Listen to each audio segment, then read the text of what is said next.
വിവാഹിതരായ സ്ത്രീകൾക്ക് പോലും ഈ നാട്ടിൽ സ്വൈരമായി ജീവിക്കാൻ കഴിയാത്ത സ്ഥിതിയാണ്. കോഴിക്കോട് അത്തോളിയിൽ വീട്ടമ്മയ്ക്ക് നേരെയാണ് യുവാവിന്റെ വിവാഹാഭ്യർത്ഥന. അത് നിരസിച്ചപ്പോൾ ആക്രമണവും. അത്തോളിയിൽ വാടകയ്ക്ക് താമസിക്കുന്ന പേരാമ്പ്ര സ്വദേശിനിയായ വീട്ടമ്മയെ കഴുത്തിൽ കുത്തി കൊലപ്പെടുത്താൻ ശ്രമിക്കുകയായിരുന്നു. വീട്ടമ്മയുമായി പരിചയമുണ്ടായിരുന്ന കൊടക്കൽ സ്വദേശി മഷൂദാണ് ആക്രമണം നടത്തിയത്. സംഭവത്തിന് ശേഷം രക്ഷപ്പെട്ട പ്രതിക്കായി അന്വേഷണം ഊർജിതമാക്കിയതായി അത്തോളി പോലീസ് അറിയിച്ചു.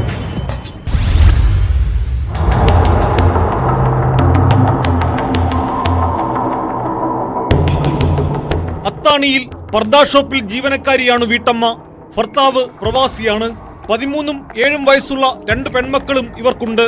പ്രതി മഷൂദ് അത്താണി കൊങ്ങന്നൂർ റോഡ് ജംഗ്ഷനിൽ മത്സ്യക്കടയിൽ നേരത്തെ ജോലി ചെയ്തിരുന്നു. ഇവിടെ വെച്ച് വീട്ടമ്മയുമായി പരിചയത്തിലായിരുന്ന ഇയാൾ വിവാഹാഭ്യർത്ഥന നടത്തിയെങ്കിലും അവർ നിരസിച്ചു. ഇതാണ് ആക്രമണത്തിന് കാരണമെന്ന് പോലീസ് പറയുന്നു. കഴിഞ്ഞ ദിവസം രാത്രി 7:30യോടെ കടയിൽ നിന്ന് മടങ്ങും വഴി വീടിന് സമീപത്ത് വെച്ചായിരുന്നു ആക്രമണം. ആക്രമണശേഷം മഷൂദ് ഓടി രക്ഷപ്പെട്ടു.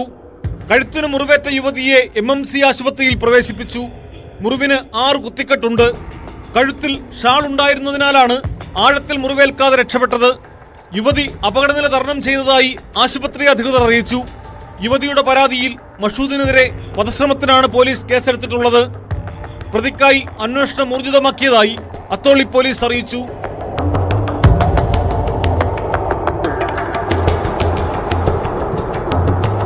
ന്യൂസ് 18 കോഴിക്കോട്.